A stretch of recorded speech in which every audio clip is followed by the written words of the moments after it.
Hello friends, welcome to chemosphere by Moumita. আজকে আমি practice set করাবো 5 নম্বর, এবং তার সাথে আমি তোমাদের কিভাবে তোমরা গণিতের প্রস্তুতি নেবে, ঠিক আছে, কোন কোন টপিকগুলো পার্টিকুলারলি তোমাদের পড়তেই হবে, যেগুলো ছাড়া যাবে না, সেগুলো আমি আজকে ডিসকাস করে দেবো। ঠিক আছে, অনেকেই জানতে চাইছো কোন কোন টপিক পড়তে হবে বা ম্যাথ পেডাগজির কি কি পড়তে হবে, আমাদেরকে কিরকম টাইপের কোয়েশ্চেন আসবে।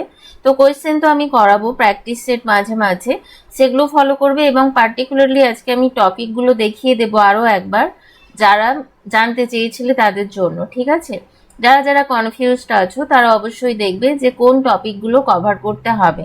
তো প্রথমে চলো আমি অঙ্কগুলো কয়েকটা প্র্যাকটিস করে দিই, তারপরে তোমাদের সাথে ডিসকাস করছি। ঠিক আছে, চলো ফার্স্ট কোয়েশ্চেন দেখো।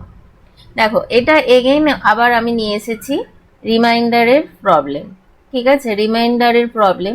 তো এগুলো কিভাবে করতে হবে, এর আগে ক্লাসে দুটো ক্লাসে করিয়েছিলাম। ঠিক আছে, এগুলো খুব ইম্পর্টেন্ট। সি টেট, আপার ডব্লিউবি আপার প্রাইমারি টেট বা যে কোনো টাইপের আপার প্রাইমারি টেট লেভেলের এক্সামের জন্য এই প্রবলেমগুলো কিন্তু খুবই ইম্পর্টেন্ট। ঠিক আছে, তো দেখো প্রথমেই আমি বলি, যেটা আগের ক্লাসেও আমি বলিয়েছিলাম, সেম প্রসেস। ঠিক আছে, এখানে দেখো যেটা ভাজক 400, ঠিক আছে, 7^512, 400 এটা হচ্ছে ভাজক। তো এটা দিয়ে আমাকে ভাগ করতে হবে, মানে আমাকে এমন কিছু সংখ্যা আনতে হবে যেটা 400 নিয়ারেস্ট হবে।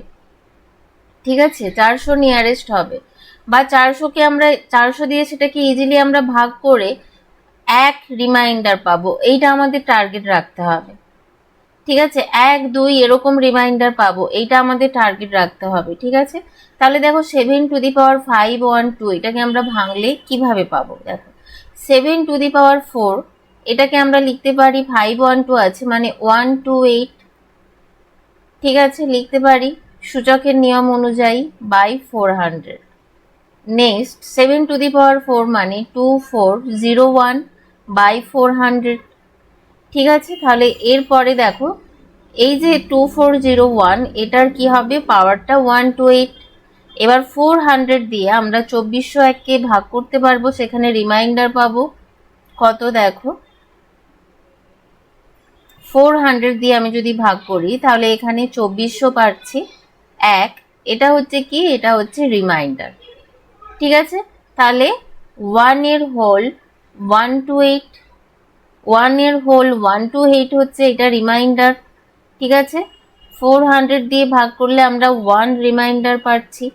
ঠিক আছে, তো 1টা কি আমরা দেখতে পাচ্ছি কম 400 এর চেয়ে, তাহলে একটাই এখানে রিমাইন্ডার হয়ে যাবে। ওকে, চলো তাহলে নেক্সট আমরা পাচ্ছি একের যে কোনো পাওয়ার মানে কি 1ই হবে, তাই না, 1ই হবে, তাহলে 1টাই রিমাইন্ডার, তাহলে অপশান এ হয়ে যাচ্ছে কারেক্ট। নেক্সট দেখো বর্গ সংখ্যা কতগুলো দেওয়া আছে এবং এখান থেকে এদের সমষ্টি নির্ণয় করতে হবে, এর মান নির্ণয় করতে হবে। তো আমরা কিভাবে করতে পারি, আগের দিন আমি থিওরিটা ডিসকাস করেছিলাম আগের প্র্যাকটিস সেটে, যে বর্গ সংখ্যার যোগফল আমরা কিভাবে নিতে পারি। স্বাভাবিক বর্গ সংখ্যার যোগফল, স্বাভাবিক বর্গ সংখ্যা বলতে 1, 2, 3, এবার এদের যদি আমরা বর্গ সংখ্যা নিই 1 স্কোয়ার, 2 স্কোয়ার, 3 স্কোয়ার, এদের যোগফল কিভাবে নেব তার আমি একটা সূত্র বলে দিয়েছিলাম, সেটা হচ্ছে n into n plus 1, n into n plus 1 into 2n plus 1। ঠিক আছে, এটা হচ্ছে সূত্র। এবার দেখো এই ফর্মে আমাদের আনতে হবে, তো সেটা কিভাবে আনবো, 5 স্কোয়ার কমন নেব। দেখো তাহলে 1 square plus 2 square plus 3 square plus dot dot 8 square পেয়ে গেলাম। তাহলে এখানে কটা টার্ম আছে, n ইকুয়াল টু 8 হবে, তাই না, n ইকুয়াল টু 8 হবে। তাহলে দেখো এবার এই সূত্রে বসিয়ে দেব, n এর ভ্যালু এখানে 8, তার মানে 8 ইন্টু 8 প্লাস 1, 2n প্লাস 1 মানে একবার আমি 16 বসাচ্ছি, 16 প্লাস 1 বাই 6। ওকে, দেখো তাহলে এখানে আলটিমেটলি পেয়ে যাব 8 ইন্টু 9 ইন্টু 17 বাই 6। ঠিক আছে, তাহলে 3 দুগুণে 6, 3 3কে 9, 3 2 4 8। ঠিক আছে, দেখো তাহলে 4 3 17 5 স্কোয়ার। ঠিক আছে, এদের মোটামুটি গুণ করলে আমরা অ্যান্সারটা পাবো 5100, 5100। ঠিক আছে, 5100 পেয়ে যাচ্ছি আমরা অ্যান্সার। চলো নেক্সট। দেখো এইরকম একটা প্রবলেম আমার সম্ভবত করিয়েছিলাম, আজকেও রেখেছি। তো যেগুলোতে ভীষণ সোজা কিন্তু এগুলোতে আটকায়, তো কিভাবে করবে দেখো, এইটার এটা সিম্পলিফিকেশন মেথডে আমাদের করতে হবে। এখানে দেখো হরে যে সংখ্যাগুলো আছে, যেমন 1 2, এদের মধ্যে ডিফারেন্সটা দেখো 1, 2 3, এদের মধ্যে ডিফারেন্সটা কত 1। ঠিক আছে, মনে পড়ছে কিভাবে করবে? 3 4, এদের মধ্যে ডিফারেন্স 1, এগেন 9 10, এদের মধ্যে ডিফারেন্স 1। তাহলে আমরা এটাকে কিভাবে লিখতে পারি? ধরো 1-এর 1 ইন্টু 2, এটাকে আমরা কিভাবে লিখতে পারি? 1 মাইনাস 1-এর 2 লিখতে পারি, পারি তো? 1/2 ইন্টু 3, দেখো এটাকে কিভাবে লিখতে পারি? 1-এর 2 মাইনাস 1-এর 3, দেখো লিখতে পারি। তাহলে সেম জিনিসটা আসছে। তো এইভাবে আমরা পরপর লিখে যাব। তাহলে 1 মাইনাস 1/2, তারপরেরটার জন্য হবে 1/2 মাইনাস 1/3, তারপরে যেটা আছে 3 ইন্টু 4, এটার জন্য হবে কি প্লাস 1/3 মাইনাস 1/4, এইভাবে যাবে। এরপরে আসবে 1 লাস্টে এখানে আসবে কি -9, ঠিক আছে, -9 প্লাস 1/9 মাইনাস 1/10। দেখো এই জায়গা থেকে লাস্টে আমরা এইটা পাবো। তাহলে হাফ হাফ কেটে যাবে, -1/9 প্লাস 1/9 কেটে যাবে। তাহলে এখানে থেকে যাচ্ছে 1 মাইনাস 1/10, তাহলে এটা হয়ে যাচ্ছে 9/10, মানে 0.9, 0.9 হয়ে যাবে অ্যান্সার। ওকে, এটা কি সিম্পলিফিকেশন মেথডে করলাম। ঠিক আছে, দেখো এরপরে একটা আছে সিম্পলিফিকেশনের একটা প্রবলেম দেওয়া আছে। তো এখানে আমরা দেখতে পাচ্ছি ভাগ আছে, অফ আছে। অফ মানে কি এর, গুণ আছে। তো এখানে আমরা কোন রুল অনুযায়ী করব? বদমাস রুল অনুযায়ী, ভি বদমাস, এটা তোমরা জানো সবাই, তাই তো?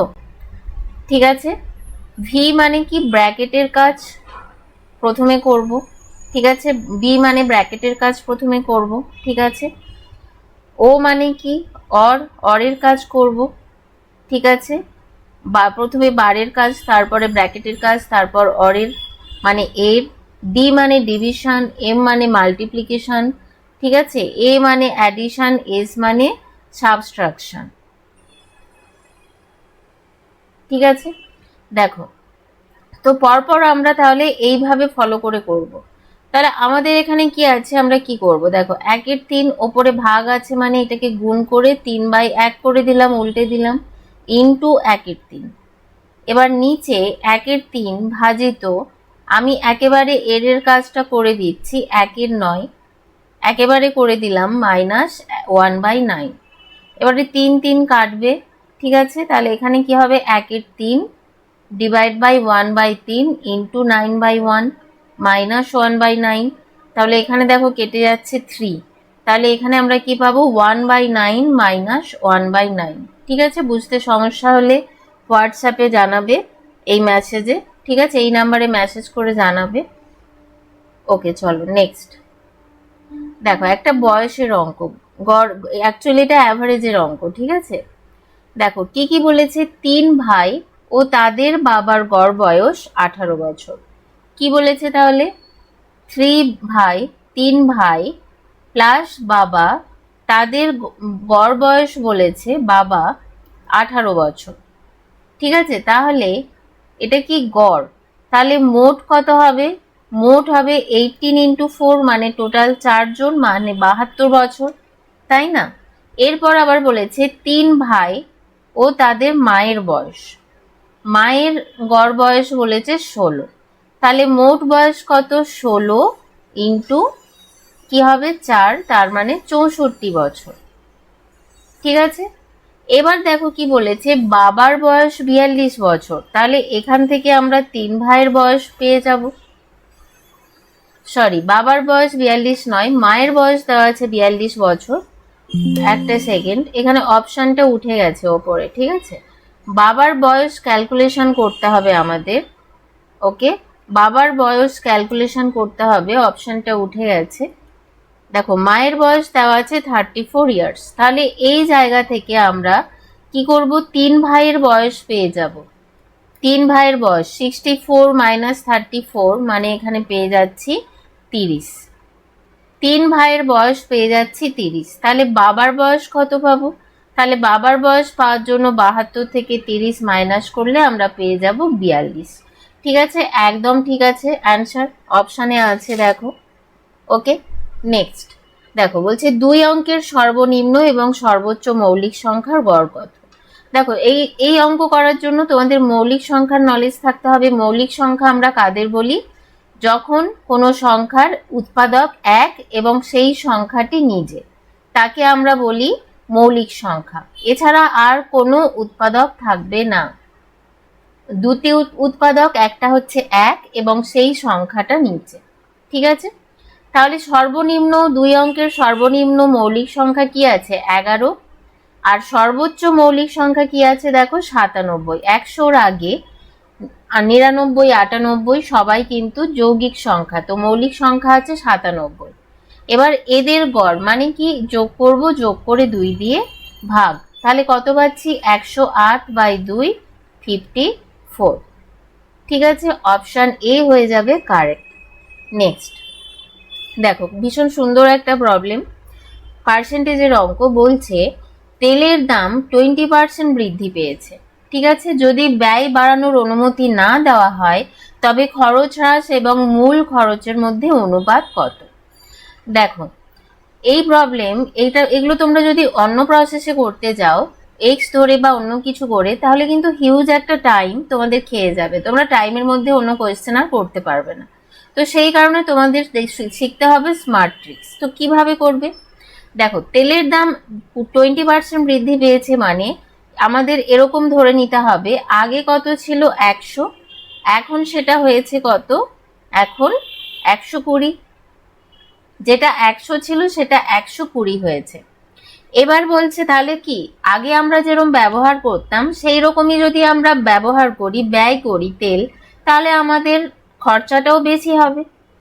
কিন্তু এখানে কোয়েশ্চেনে বলে দিয়েছে ব্যয় বাড়ানোর অনুমতি দেওয়া হচ্ছে না, তার মানে আগে যা খরচা করতো সেটাই রাখতে হবে। ঠিক আছে, মানে ব্যয়ের পরিমাণ কমাতে হবে। ব্যয়ের পরিমাণ কমাতে হবে, যতটা আমি খরচা করছি তার পরিমাণ কমাতে হবে। এবার কি বলছে? যে খরচ হ্রাস এবং মূল খরচের মধ্যে অনুপাত, কতটা আমি হ্রাস করলাম এবং মূল খরচ কতটা হচ্ছে তার মধ্যে অনুপাত নির্ণয় করতে হবে। ঠিক আছে, তাহলে দেখো আগে ছিল 100, এখন হয়েছে 120। ঠিক আছে, এটা হচ্ছে প্রাইস। ঠিক আছে, এবারে দেখো তাহলে এটা হচ্ছে প্রাইস, তাহলে আমাদেরকে কি করতে হবে? এটা আমি প্রাইস লিখেছি, দেখো মূল্য আগে ছিল 100, এখন 120। এবারে আমরা লিখব যে ব্যয়ের পরিমাণ, ব্যয় কতটা আমি খরচা করছি। তাহলে খরচা আগের মতনই রাখতে হলে কি হবে? এইটা রিভার্স হয়ে যাবে। এখন যে খরচাটা হয়েছে সেটাকে কি করতে হবে? এখন আগে যে খরচাটা, আগে যে মূল্যটা ছিল সেই পরিমাণটা আমাকে এখন রাখতে হবে। ঠিক আছে, তাহলে এটা কি হয়ে যাবে? রিভার্স করে দিতে হবে, রিভার্স করে দিতে হবে। ঠিক আছে, এবার এদের মধ্যে দেখো রেশিও আমরা যদি নিই তাহলে 12:10, 10 কেটে একেবারে 6:5। ঠিক আছে, তাহলে দেখো কত ইউনিট আমাকে এখানে ব্যবহার কমাতে হচ্ছে? 1 ইউনিট। এই দুটোর মধ্যে দেখো কত ডিফারেন্স, 6 - 5 মানে 1 ইউনিট। এটা কি? এটা হচ্ছে পূর্বের খরচা, এটা পূর্বের খরচা। ঠিক আছে, এটা পূর্বের খরচা আর এটা এখনের। তাহলে 1 ইউনিট ব্যয় কমাতে হবে। ঠিক আছে, কমাতে হবে। তাহলে এখানে খরচ হ্রাস আর মূল খরচের অনুপাত কত হবে? 1:6। ওকে, বোঝা গেছে, 1:6 হবে খরচ হ্রাস এবং মূল খরচ কত ছিল? 6 ইউনিট। মূল খরচ কত ছিল? 6 ইউনিট ছিল।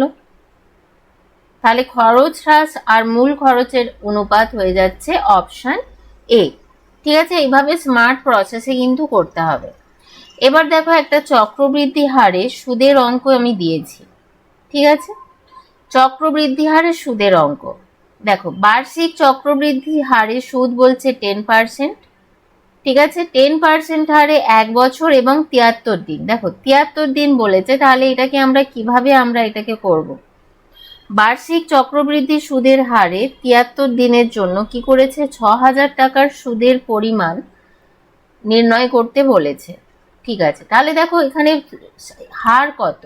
সুদের হার বলেছে 10%, তাহলে এটাকে লিখতে পারি 10/100 মানে 1/10। তাহলে 6000 টাকার 1 বছরের সুদ কত হবে? 600 টাকা। এটা কত? এটা 1 বছরের।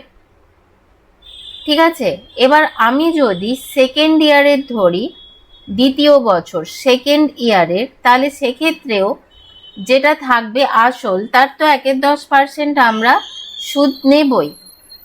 ঠিক আছে, সুদ নেবই, সেটা 600। কিন্তু চক্রবৃদ্ধি হারে সুদ বলে এই যে সুদ প্রথম বছরের, এরও সুদ নিতে হবে 1/10। ঠিক আছে, 10% সুদ নিতে হবে। তাহলে সুদ কত? এটার 60 টাকা। তাহলে 660 টাকা এখানে কত হয়ে যাচ্ছে? দ্বিতীয় বছরে সুদ প্লাস আসল। ঠিক আছে, এটা কত? এটা হয়ে যাচ্ছে, এটা কি? এটা হচ্ছে দ্বিতীয় বছরের সুদ। ঠিক আছে, এটা হয়ে যাবে দ্বিতীয় বছরের সুদ। ঠিক আছে, আচ্ছা একটা সেকেন্ড, এটা অ্যাকচুয়ালি সুদ আর আসল না, এটা হচ্ছে সুদটাই, এটা দ্বিতীয় বছরের আসলের সুদ আর তার সাথে প্রথম বছরের যে সুদ তার সুদ। ঠিক আছে, এটা কি? এটা হচ্ছে টোটাল সুদ, এটা হচ্ছে total interest of second year. ঠিক আছে, এটা total compound interest, total compound interest of second year. ঠিক আছে, তাহলে দেখো এটা শুধুমাত্র সেকেন্ড ইয়ারের। তাহলে আমরা 365 দিন যদি ধরে নিই 1 বছর, তাহলে 300, এখানে কোনো আমাদের লিপ ইয়ার বা ওইসব কিছু বলেনি। এখানে খেয়াল রাখবে, আবার যদি আমাদের লিপ ইয়ার মেনশন করে তখন আবার 366 দিন ধরতে হবে। ঠিক আছে, 365 দিনে সুদ হয়েছে 660 টাকা। তাহলে 73 দিনে কত সুদ হবে? আমাদের এখানে সুদের পরিমাণ নির্ণয় করতে বলেছে, সেই কারণে আমরা কোনো প্রকার আসলের সাথে যোগ করব না। ঠিক আছে, তাহলে 660/365 ইন্টু 73। ঠিক আছে, তাহলে দেখো এখানে কততে যাবে? 5-এ যাচ্ছে, এবং 760কে ভাগ করলে 132। ঠিক আছে, 132। তাহলে আমরা 73 দিনের জন্য 132 টাকা সুদ পাচ্ছি। তাহলে 1 ইয়ারের সুদ কত? 673 ডেজ, 73 ডেজের সুদ হচ্ছে 132। তাহলে টোটালটা কত হয়ে যাচ্ছে? 2, 3, 7, 732 টাকা। দেখো অপশন বি। এইভাবে স্টেপ বাই স্টেপ আমরা যদি ক্যালকুলেশন করে নিই তাহলে আর কোনো অসুবিধা হবে না। ঠিক আছে, কোনো সূত্র বা কিছু যদি মনে রাখতে চাও তাহলে সেক্ষেত্রে কিন্তু সেটা ভুলে যাওয়ার সম্ভাবনা থাকবে, ভুল হওয়ার সম্ভাবনা থাকবে। নেক্সট দেখো, খুব সুন্দর একটা প্রবলেম। একটি ট্যাপ থেকে ফোঁটা পার সেকেন্ড হারে ফোঁটা ফোঁটা করে জল পড়ে। 600 ফোঁটা 100 ml তৈরি করে। 300 দিনে কত লিটার নষ্ট হয়? বোঝা যাচ্ছে প্রবলেমটা কিছু? দেখো খুবই সোজা, কিন্তু এখানে একটা জিনিস খেয়াল রাখতে হবে, এখানে লিটার বলেছে, এখানে 100 ml বলেছে। তাহলে আমাদের এখানে কি করে নিতে হবে? কনভার্সন করতে হবে। ঠিক আছে, কনভার্সন করতে হবে। কি আমরা জানি 1 লিটার ইকুয়াল টু 1000 ml, এইটা আমাদের কাজে লাগবে। 1 লিটার ইকুয়াল টু 1000 ml। আর এখানে ফোঁটা পার সেকেন্ড বলছে, মানে 1 সেকেন্ডে 1 ফোঁটা পড়ে। আবার আমাদের দিন বলেছে, তার মানে 1 ডে ইকুয়াল টু 24 আওয়ার, এটা আমাদের দেখতে হবে। আবার 24 আওয়ার মানে 24 ইন্টু 60 মিনিট। আবার সেকেন্ডে কনভার্ট করলে 24 ইন্টু 60 ইন্টু 60 সেকেন্ড। ঠিক আছে, এটা আমাদের কাজে লাগবে। তাহলে চলো নেক্সট দেখো, এবারে আমি চলে আসি। বলছে 600 ফোঁটা 100 ml তৈরি করে, 600 ফোঁটা 100 ml তৈরি করে বলেছে। ঠিক আছে, এবার দেখো তাহলে এখানে বলেছে 1 সেকেন্ডে 1 ফোঁটা জল পড়ছে, 1 সেকেন্ডে 1 ফোঁটা জল পড়ছে, তাহলে 300 ডেসে কত ফোঁটা জল পড়বে? 300 ডেজ মানে কত সেকেন্ড ক্যালকুলেশন করে নি, 300 ইন্টু দেখো তাহলে 24 দিয়ে গুণ করলে আওয়ার হবে, 60 দিয়ে গুণ করলে মিনিট হবে, আবার 60 দিয়ে গুণ করলে সেকেন্ড হবে। তাহলে এত সেকেন্ড যদি হয়, তাহলে 300 ডেসে এত সেকেন্ডে ফোঁটার পরিমাণ কত হবে?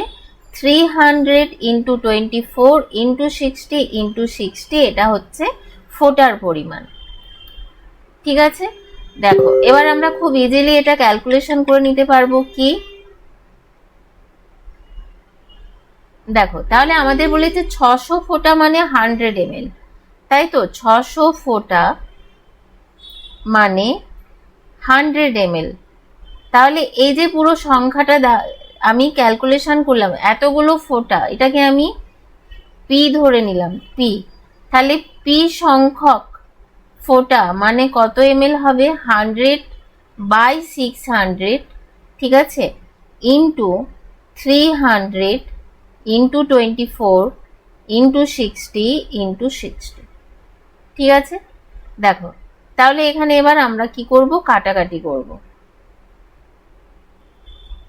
এটা ওভারঅল, এটা কিসে আছে? আমার ml এ আছে। এবার এটাকে লিটারে কনভার্ট করলে দেখো আমি এখানে 1000 দিয়ে ভাগ করে দিচ্ছি, তাহলে এটা কি হবে? লিটারে কনভার্ট হয়ে যাবে, তাতে আমার ক্যালকুলেশনটাও সুবিধা হবে। জিরোগুলো সব কাটা চলে যাবে, ঠিক আছে, জিরোগুলো কাটা চলে যাচ্ছে। তাহলে দেখো এখানে কত ইজি হয়ে গেল ক্যালকুলেশনটা। আমাদের এখানে ক্যালকুলেশন করলে বেরোবে সংখ্যাটা 4320 লিটার, 4320 লিটার। ঠিক আছে, একদম সিটেড লেভেলের কোয়েশ্চেন এগুলো, সিটেড আপার প্রাইমারি টেট লেভেলের কোয়েশ্চেন। তো সিটেডের এখনো ফর্ম ফিল আপ চলছে, তোমরা অবশ্যই কিন্তু ফর্ম ফিল আপটা করে নিও। নেক্সট কোয়েশ্চেন দেখো, এখানে কি ক্যালকুলেশন করতে হবে আমাদের? দেখো কি কি দিয়েছে, 8, 15, 16, 21 দ্বারা বিভাজ্য ক্ষুদ্রতম সংখ্যা কি হবে? যখনই আমাদের ক্ষুদ্রতম সংখ্যার কথা বলা হবে, তখন আমরা কি ক্যালকুলেশন করব? ক্ষুদ্রতম সংখ্যাই মানে আমাদের লসাগু নির্ণয় করতে হবে, লঘিষ্ঠ সাধারণ গুণিতক। ঠিক আছে, চলো তাহলে লসাগু করি। 8, 15, 16, 21। ঠিক আছে,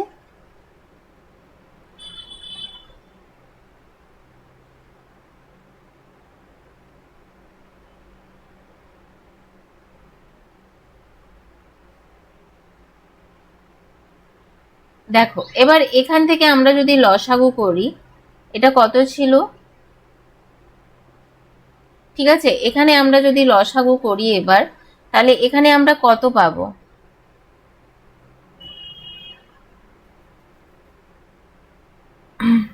ঠিক আছে, লসাগুটা আমরা কিভাবে নির্ণয় করব? এই যে আমরা পেলাম ফ্যাক্টরগুলো, তো এগুলোকে সবগুলোকে আমাদের কি করতে হবে? মাল্টিপ্লাই করতে হবে। ঠিক আছে, এই সবগুলোকে আমাদের মাল্টিপ্লাই করতে হবে। ঠিক আছে, আচ্ছা এখানে 21 ছিল, সরি একটা সেকেন্ড, লেখার ভুলে এটা প্রবলেমটা হলো, দাঁড়ো, এখানে 21 ছিল। ঠিক আছে, তাহলে আর একটা স্টেপ এখানে যাবে, 2 একে 2, 15, 2 দুগুণে 4, এখানে আছে 21। তাহলে এরপর যাবে 3, 1, 3 5 15, 2 3 7 21।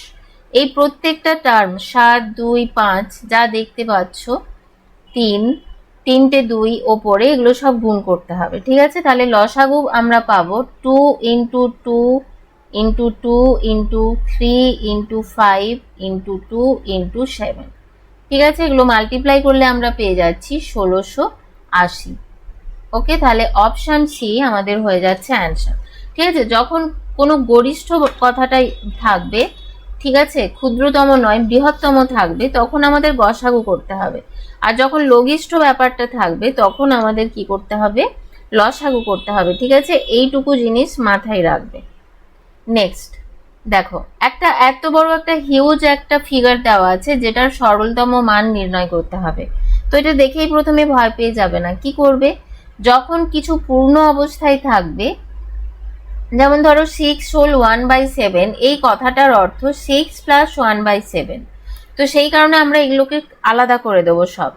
এটার অর্থ কি, 999,999 প্লাস 17 প্লাস 999 প্লাস 2/7, এইভাবে কিন্তু পরপর চলবে। তাহলে এখানে দেখো কটা আছে 999, 1 2 3 4 5 6, তাহলে 6টা আছে। সেই কারণে আমরা কি করব না, 999 ইন্টু 6 করব, ঠিক আছে। এবং বাকি যে সংখ্যাগুলো পড়ে থাকছে এগুলোকে এবার কি করব, যোগ করব। বাকি সংখ্যাগুলোকে আমরা কি করব, যোগ করব।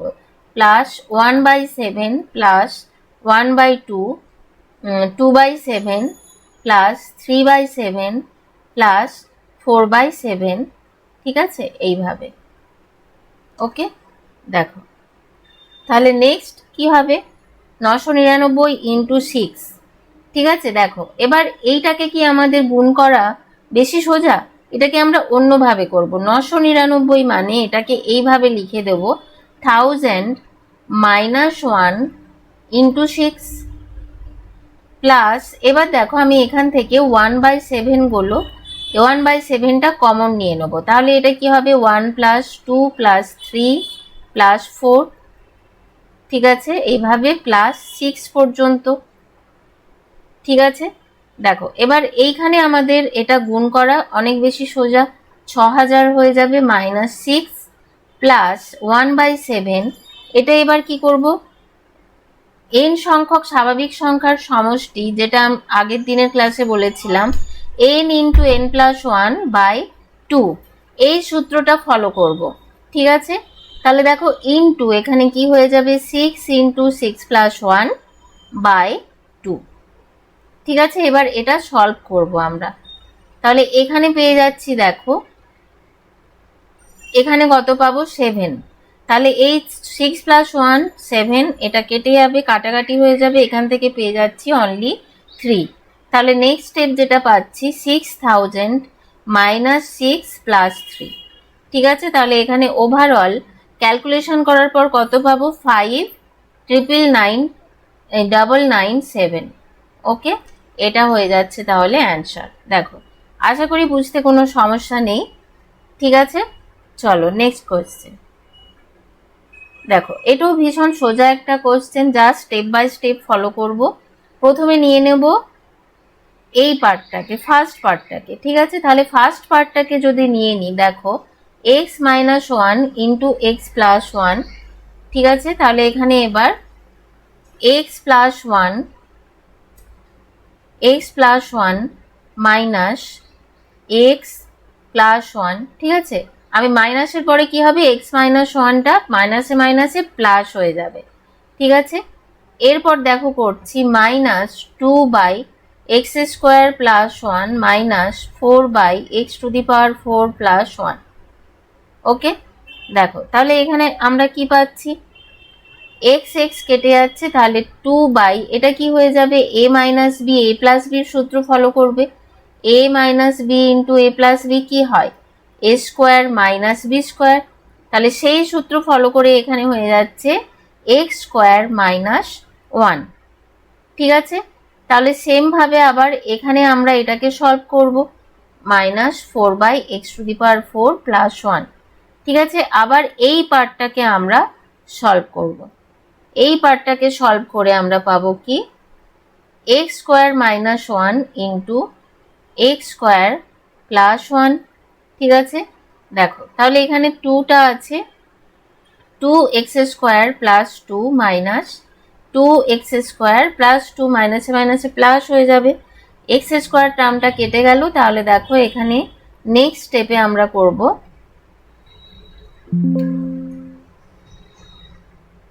আচ্ছা এই সাইডটাতে আমি করে দিচ্ছি।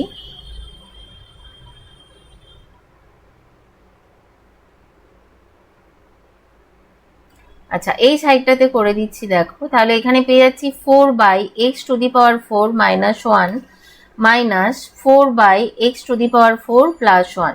তাহলে সেম ভাবে সলভ করব। এক্স টু দি পাওয়ার 4 কি পাবো, x to the power 8 minus 1, ঠিক আছে। এবং ওপরে কি পেয়ে যাব, দেখো ওপরে এখানে কি পাবো, 4 4 এ যোগ হয়ে কি হবে, 8 হয়ে যাবে। তাহলে 8 by x to the power 8 minus 1, ঠিক আছে। আশা করি বুঝতে পেরেছো। এই 12টা কোশ্চেনই ছিল। তো আমি আবার নেক্সট প্র্যাকটিস সেট নিয়ে আসবো, ঠিক আছে।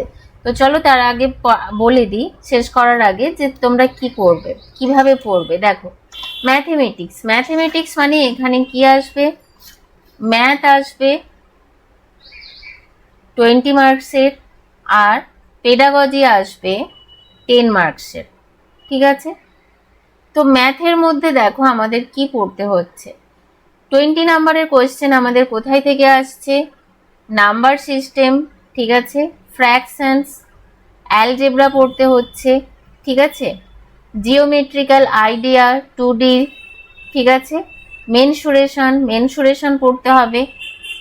ওকে, যা যা এখানে দেখতে পাচ্ছ স্ক্রিনে সবই পড়তে হবে, ডাটা হ্যান্ডলিং, ঠিক আছে, এগুলো আমাদের পড়তে হবে। তো আমি পেডাগজিক্যাল ইস্যুটা নিয়ে আমি পরে আসছি। তাহলে আমি ডিটেলসে সিলেবাসটা আমি বলে দিই। দেখো নাম্বার সিস্টেম আমি বললাম, নাম্বার সিস্টেম এর আন্ডারেই মোটামুটি পড়ে যাবে সমস্ত কিছু। ফ্যাক্টরাইজেশন, ঠিক আছে, অবশ্যই একদম ইম্পর্টেন্ট, এর উপরে এটা বেস, এর উপরে অনেক কিছু প্রবলেম দাঁড়িয়ে আছে। ডিভাইসিবিলিটি রুল পড়তে হবে, ডিভাইসিবিলিটি রুল, সাম অফ নাম্বারস, সেটা বিভিন্ন টাইপের নাম্বার, ঠিক আছে, সাম অফ নাম্বারস, দেয়ার অ্যাভারেজ পড়তে হবে, ইউনিট ডিজিট ক্যালকুলেশন, ঠিক আছে। তারপর তোমার ডেসিম্যাল, ফ্র্যাকশন, ওকে, এইচসিএফ, ঠিক আছে, এলসিএম, এইচসিএফ, গসাগু লসাগু, সিম্পলিফিকেশন, রিমাইন্ডার, যেটার প্রবলেম আমি আজকে প্রথমেই করিয়েছি, ওকে, রেশিও প্রপোর্শন, এখানে তো দেওয়াই আছে রেশিও প্রপোর্শন,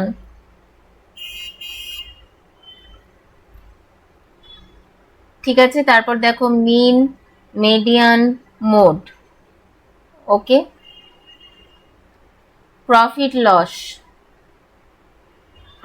লস, ইন্টারেস্টের problem, simple interest, compound interest দুটোই করতে হবে, ঠিক আছে। পার্সেন্টেজের প্রবলেম, ওকে। তারপর হচ্ছে তোমার time and work, pipe and cistern, ঠিক আছে,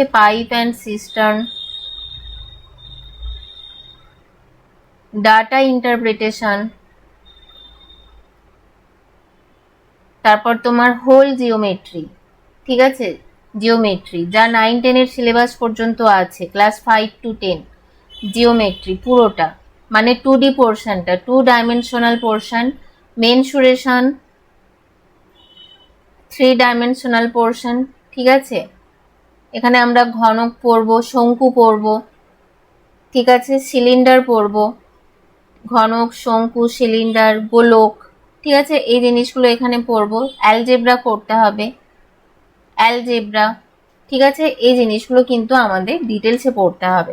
এবার দেখো চলে আসি পেডাগজিক্যাল ইস্যু। দেখো পেডাগজিক্যাল ইস্যু মানে এখানে আমাদের কি কি পড়তে হবে, nature of mathematics, logical thinking. এখানে আমাদের ম্যাথমেটিক্সের বিভিন্ন পার্ট, ম্যাথমেটিক্সের বিভিন্ন ব্রাঞ্চ কে কে আবিষ্কার করেছেন, সেই সব সায়েন্টিস্টদের মতামত, সেই সব সায়েন্টিস্টরা কি কি তত্ত্ব দিয়েছেন, এগুলো কিন্তু আমাদের এখানে জানতে হবে, কোশ্চেন আসে, ঠিক আছে। তার তোমার কারিকুলামে ম্যাথমেটিক্সকে কোন মানে কারিকুলামে ম্যাথমেটিক্সকে কিভাবে প্লেস করা হয়েছে পরপর, ওকে, ল্যাঙ্গুয়েজ অফ ম্যাথমেটিক্স, এভালুয়েশন কিভাবে করা হয়, রেমিডিয়াল টিচিং যেটা স্টুডেন্টদের হেল্প করে ভীষণভাবে, এই সমস্ত কিছু। তারপর টিচিং অফ ম্যাথমেটিক্স, ঠিক আছে, এগুলো আমাদের পড়তে হবে। তো এই পেডাগজির ব্যাপারটা নিয়ে সবাই দেখি খুব বেশি কোয়ারি করে। তো আমি দেখো একটু নোটসগুলো দেখাই তোমাদের কি পড়তে হবে, তাহলে হয়তো তোমাদের কাছে অনেকটা ক্লিয়ার হবে। দেখো প্রথমেই যেটা রেখেছি, আপাতত এই নোটসগুলো আমি অলরেডি রেডি করে নিয়েছি, যেগুলো আমাদের পড়তে হবে। যেমন ধরো contribution of Indian in mathematics. তো বিভিন্ন যুগে বিভিন্ন ম্যাথমেটিশিয়ান বিভিন্ন যুগে যেই যেই মানে তোমার গণিত সম্পর্কে চর্চা করেছেন, তারা যে সমস্ত বই লিখেছেন কোন কোন সময়ে, এই সমস্ত কিন্তু এই নোটসে দেওয়া আছে, যেগুলো তোমাদের অবশ্যই পড়তে হবে। ঠিক আছে, এটা হচ্ছে কন্ট্রিবিউশন অফ ইন্ডিয়ান ম্যাথমেটিক্স। ঠিক আছে, ইন্ডিয়ানদের ম্যাথমেটিক্সে কন্ট্রিবিউশন কি সেটা। আমাদের অ্যাসেসমেন্ট পড়তে হবে, অ্যাসেসমেন্টের উদ্দেশ্য, ঠিক আছে, এই সব কিছু আমাদের পড়তে হবে। অ্যাসেসমেন্টের প্রকারভেদ কি, এই জিনিসগুলো, অ্যাসেসমেন্টের কোন অ্যাসেসমেন্টের কি সুবিধে, এখান থেকে অনেক কোয়েশ্চেন আসে। ঠিক আছে, অনেক এমসিকিউ, এই প্রসঙ্গে অনেক এমসিকিউ তোমাদের প্র্যাকটিস করতে হবে। দেখো এমসিকিউ আমি মোটামুটি অনেক কিছু রেডি করে রেখেছি, যারা পেড ব্যাচে পড়তে চাও তারা পড়তে পারো, আর ইউটিউবে মাঝে মধ্যে তো প্র্যাকটিস ক্লাস দেবো, সেগুলোও ফলো করতে পারো। ঠিক আছে, এই গেল একটা পার্ট। নেক্সট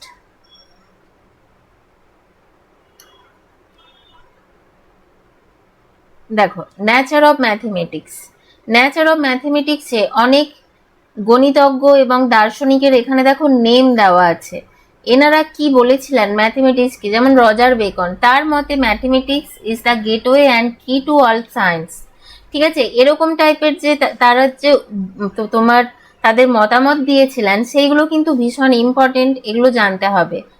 ঠিক আছে, গণিতের প্রকৃতি, দেখো গণিতের পরিধি, এই সব কিছু কিন্তু আমাদের পড়তে হবে। আরোহী অবরোহী পদ্ধতি, গণিত শেখার উদ্দেশ্য, ঠিক আছে, এবং সবকিছুর সাথে এনইপি ন্যাশনাল এডুকেশন পলিসি আমাদের পড়তেই হবে, সেটা যে কোনো সাবজেক্টের ক্ষেত্রে, সেটা সিডিপি, ম্যাথ বা সায়েন্স।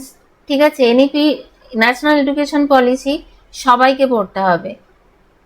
ঠিক আছে, এই হচ্ছে তোমার ম্যাথমেটিক্সের তোমার পেডাগজি, কনসেপ্ট অফ ম্যাপিং, কিভাবে আমরা বাচ্চাদেরকে পড়াবো সেই জিনিসগুলো এখানে সব দেওয়া আছে। ঠিক আছে, কোন কোন মেথড ইউজ করে এখানে সব দেওয়া আছে। ঠিক আছে, গণিতের পরিধি, গণিতের ব্রাঞ্চ, দেখো কতগুলো টাইপের গণিত হয়। ঠিক আছে, এই সমস্ত কিছু পরপর কি কি আবিষ্কার হয়েছে, এগুলো কিন্তু আমাদের পড়তে হবে। ওকে, নেক্সট আমি দেখাচ্ছি গণিত শিক্ষার উদ্দেশ্য। ঠিক আছে, গণিত শিক্ষার উদ্দেশ্য, এগুলো আমাদের ভালো করে পড়তে হবে, একদমই এগুলো ভালো করে পড়তে হবে। ঠিক আছে, চলো বিদ্যালয়ে গণিত শিক্ষা। বিদ্যালয়ে কিভাবে গণিত মানে শিক্ষণ হয়, তার সমস্যাবলী এবং তার প্রতিকার সমূহ। ঠিক আছে, এই জিনিসগুলো কিন্তু আমাদের পড়তে হবে। আমি যেই স্টাডি ম্যাটেরিয়ালগুলো রেডি করেছি সেগুলো আমি একটু তোমাদের দেখাচ্ছি, যে এইগুলো আমাদের মোটামুটি এত ডিটেলসেই আমাদের এগুলো পড়তে হবে, অবশ্যই বুঝে বুঝে। কোনো কিন্তু মুখস্থ প্রসেস এখানে নেই, রোটে লার্নিং একদমই চলবে না, এইটা তোমরা মাথায় রাখবে। ঠিক আছে, আমাদেরকে যুক্তি দিয়ে বিচার করে সমস্ত কিছু কিন্তু এগুলোকে সমাধান করতে হবে কোয়েশ্চেনের, কারণ কনফিউসিভ কোয়েশ্চেন, বিশেষ করে একটা কোয়েশ্চেন থাকে বেশি অ্যাসারশন অ্যান্ড রিজন, এটা নিশ্চয়ই তোমরা দেখেছো, অ্যাসারশন অ্যান্ড রিজন, এই টাইপের কোয়েশ্চেনগুলো কিন্তু কোয়েশ্চেনগুলোর জন্য কনসেপচুয়াল মানে একটা বেস তৈরি হওয়াটা খুব জরুরি। এবং বিভিন্ন যে তোমার গণিতবিদ বা তোমার এনারা যারা তোমার শিশু মনস্তত্ত্ব নিয়ে কাজ করেছেন, ঠিক আছে, এনাদের মতামত, কে পার্টিকুলারলি কোন ব্যাপারে কি মতামত দিয়েছেন, এইগুলো কিন্তু আমাদেরকে একটু ভালো করে দেখে নিতে হবে। ঠিক আছে, তো এই হচ্ছে বিদ্যালয়ে গণিত শিক্ষা। নেক্সট আমি বলবো দেখো এভালুয়েশন। এভালুয়েশন মূল্যায়নের সংজ্ঞা। ঠিক আছে, এবারে এভালুয়েশনের ব্যাপারে দেখো কতজন কত কি বলেছেন, এখানে নাম দিয়ে তাদের বক্তব্যগুলো একদম দেওয়া আছে। ঠিক আছে, এরকম পুরো উদ্ধৃতি তুলেই কোয়েশ্চেনে দেয় যে এটি কার মন্তব্য, ঠিক আছে, বা এটা কার ধারণা, এইরকম টাইপের। মূল্যায়নের প্রকৃতি দেখে হয়তো মনে হবে যে এগুলো তো আমরা এমনিই জানি, এগুলো কি পড়তে হবে না, এখানে কিন্তু অনেক কিছুই আছে যেগুলো এই পার্টিকুলার টপিকগুলো ভালোভাবে না পড়লে পারা যায় না ঠিকঠাক অ্যান্সার দিতে। কারণ যেই এমসিকিউ গুলো দেওয়া থাকে, মাল্টিপল চয়েস কোয়েশ্চেনগুলো, সেইখানে কিন্তু যেই অপশানগুলো থাকে, তার মধ্যে হয়তো তুমি একটা পুরোপুরি এলিমিনেট করে দিতে পারবে, কিন্তু সবগুলো পারবে না।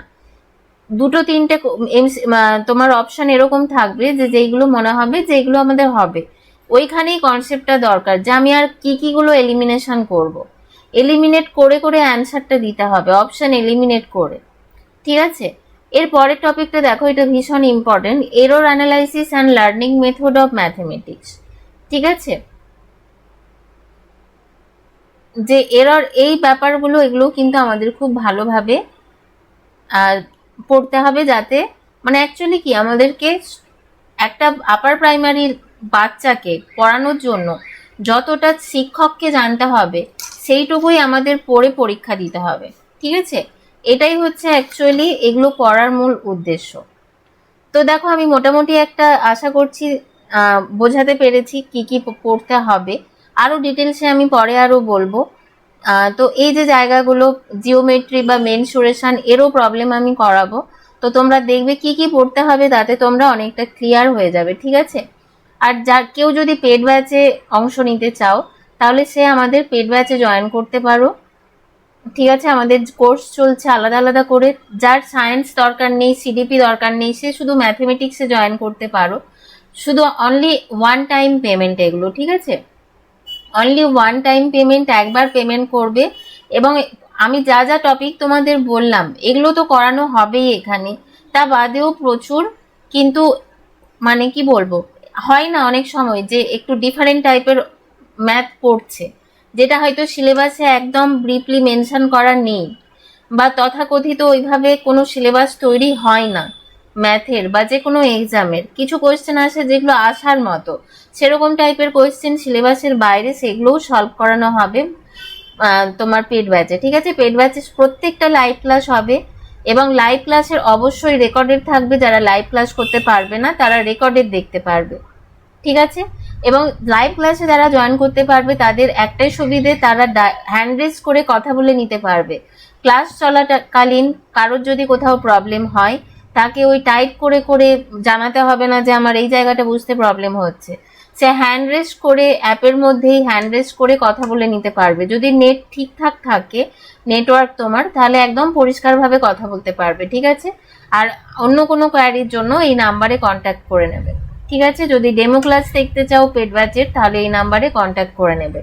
ম্যাথ ছাড়াও আমাদের সায়েন্সের চলছে কোর্স, সায়েন্সটা অলরেডি অনেকটা এগিয়েও গেছে। ঠিক আছে, একদম থিওরি তার সাথে এমসিকিউ সবকিছু এখানে করা হচ্ছে। ঠিক আছে, এবং প্রত্যেকটার সায়েন্সের তোমরা ইংলিশ অ্যান্ড বেঙ্গলি দুটো বাইল্যাঙ্গুয়াল তোমরা কিন্তু পিডিএফ পাবে, মানে নোটসটা। ঠিক আছে, তো এই জেনারেল সায়েন্সে তোমরা যদি কেউ দেখতে চাও স্টাডি ম্যাটেরিয়াল বা পেড ব্যাচের কোনো যদি ক্লাস তোমরা ডেমো ক্লাস দেখতে চাও, তাহলে অবশ্যই এই নাম্বারে কিন্তু কন্ট্যাক্ট করে নেবে। আর একটা course CDP development and pedagogy, যেটা জাস্ট স্টার্ট হয়েছে। ঠিক আছে, এটাতেও তোমরা জয়েন করতে পারো। তো সিডিপি নিয়ে আমি নেক্সট আরো কোনোদিন বলবো যে সিডিপিতে কি কি পড়তে হবে, ডিটেলসে আমি বলবো। এছাড়াও আমার কিভাবে প্রিপারেশন নেবে তাতে দেওয়া আছে, তোমরা একটু দেখে নিতে পারো ইউটিউবের প্রিভিয়াস ভিডিওতে। ঠিক আছে, তো চলো আজকে এই